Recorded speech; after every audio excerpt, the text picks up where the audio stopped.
กับสบายดีเนาะพ่อแม่พี่น้องสู่คู่สู่คนเนาะบ่ว่า FC พังไทยและพังลาวเนาะมื้อนี้เว้าซักก็มีโอกาสอีกมื้อหนึงเนาะที่ได้ออกมาดั่งไผเตาคือเก่าคือเดิมเนาะทุกคนเนาะเออเพราะว่าออกมาอยู่เถียงให้เถียงนาก็ลมเย็นๆพัดพุ่นเถียงน้อยเป็นตานอนบ่ทุกคนพุ่นน่ะ นอนเย็นได้นี่กลางเว้นมานี่ก็สีลมพัดวีมาถูกลมมาจากทุ่งนาเนาะทุกคนเนาะไป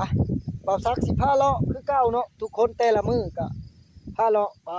เรื่อยๆเลยตามทุ่งตามนาตามโคกตามป่าเนาะมาเบิ่งน้ำกันเนาะทุกคนเนาะว่าชีวิตเฮาเป็นจังไดเนาะทุกคนไปนี่คือทุ่งนาเนาะ นี่เพิ่นกำลังดังเต่าสาวดกดินเพิ่นกำลังดังเต่าดังไผ่เต่าท่านเนาะเพราะว่าเฮาบ่ได้ออกมานี่ก็2-3มื้อแล้วเนาะมันแบบว่าฝนก็ตกต่อเนื่องเนาะแล้วเฮาก็บ่ได้ออกมาดังไผ่เต่าเลยเพิ่นตักน้ำออกแต่เต่าได้นี่ไหนสบายดีพี่น้องมองดังเต่ากันเบิ่งได้นี่น้ำได้นี่นะออกบ่อน้ำจนออกบ่อเต่าเพิ่น เต่า ก็ ก็เต่าน้อยๆนึงดอกเฮ็ดเต่าน้อยเนาะพอได้ดังเนาะทุกคน จอบนะเพราะว่า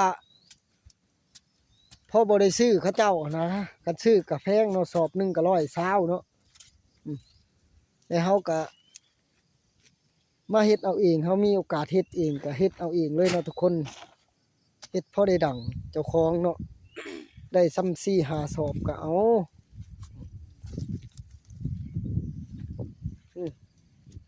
เข้านาโคกก็มันก็งามก็คือบ่งามนี่ละก็พอได้เกี่ยวอยู่ดอกทุกคนเอ้ยซ้ำนี่เดี๋ยวบ่ซักสิพาเลาะเบิ่ง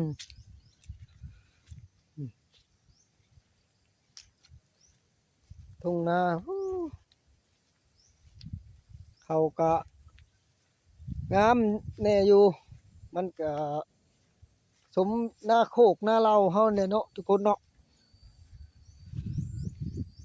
ย่างไปโอ้มากันมาเขียบน้อยนะทุกคนนี่ก็มาเขียบอีกอยู่ข้างอยู่กลางมาเขียบน้อยก็มีเนาะทุกคนมาเขียบน้อยเพราะว่าอยู่ทุ่งนาก็มีกกบักเสียบนะเพราะว่าเฮามาปลูกไว้แต่พ่อแม่เพิ่นปลูกไว้ให้เนาะตั้งแต่หลายปีแหละเฮาก็ใหญ่นี่เขานาก็เกือบสิได้เกี่ยวแหละใกล้สิได้เกี่ยวแล้วเนาะทุกคนเนาะเพราะว่าเพิ่นเริ่มสวยเริ่มตั้งท้องแล้วเขากันนี่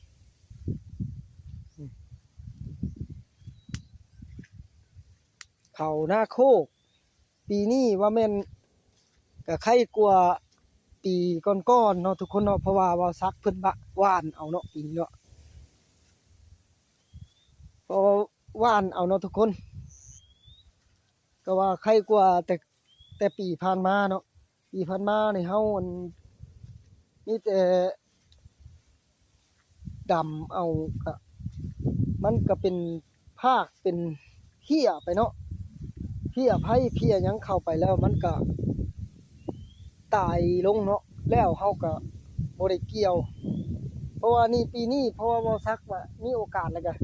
ลองว่านเบิ่งเนาะว่านเบิ่งก็พอได้อยู่เนาะทุกคนไปนี่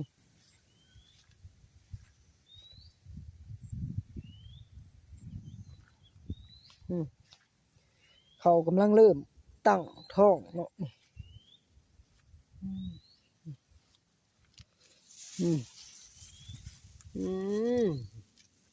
เขากำลัง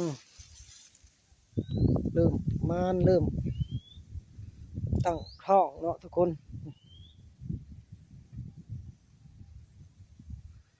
เป็นไดเขางามบ่ทุกคน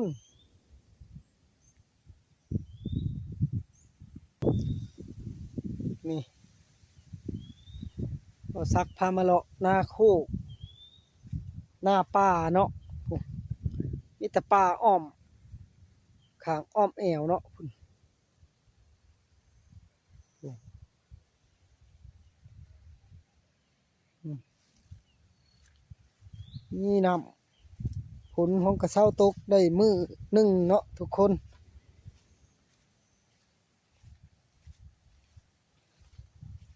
ก็มีโอกาสออกมาเลาะเบิ่งเขาหน้าเจ้าของ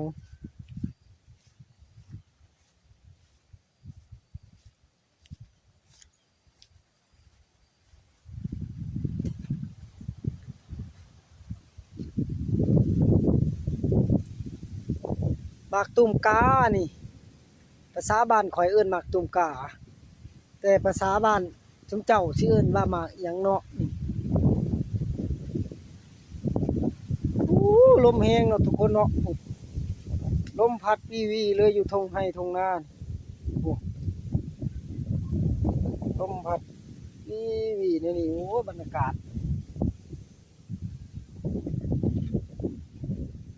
ศนอนเว้นเนาะทุกคน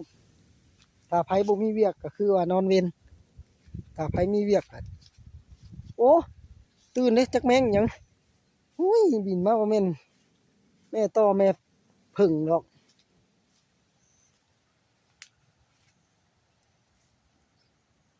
เก้าเฮ็ดบดสิออกขนี่ว่าบ่ออกว่ะแต่เก้าสิมีเฮ็ดบด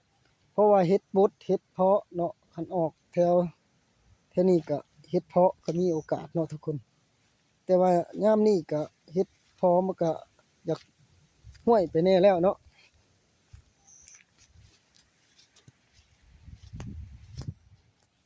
มาทุกคนมา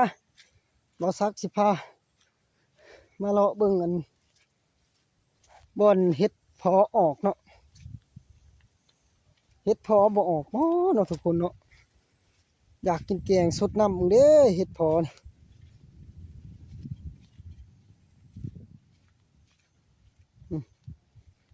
เบิ่งไปว่ามันมีหรือบ่เนาะแต่ก่อนๆมันออกหลายต่ำคะนาเอาเลาะหาไปเลยต่ำคะนานี่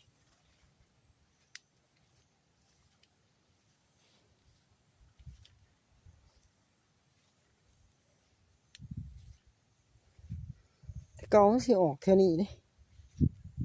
ถ้ามันออกมันก็ออกแถวนี้เลยเพาะเห็นแตะกาบมันบ่นี่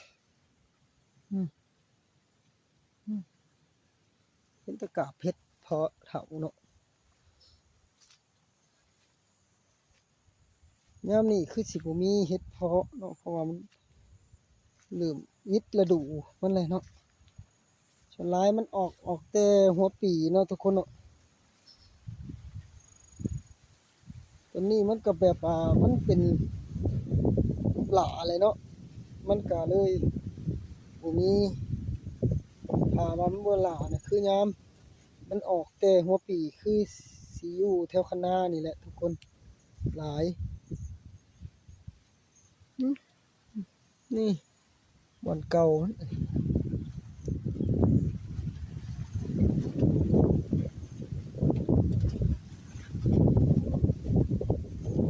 เก่ามันออกแถวนี้นะทุกคน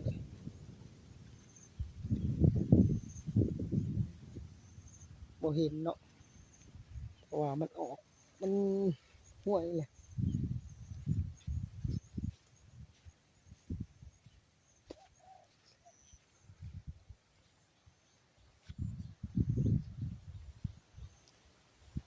เอ้าจังใดกะ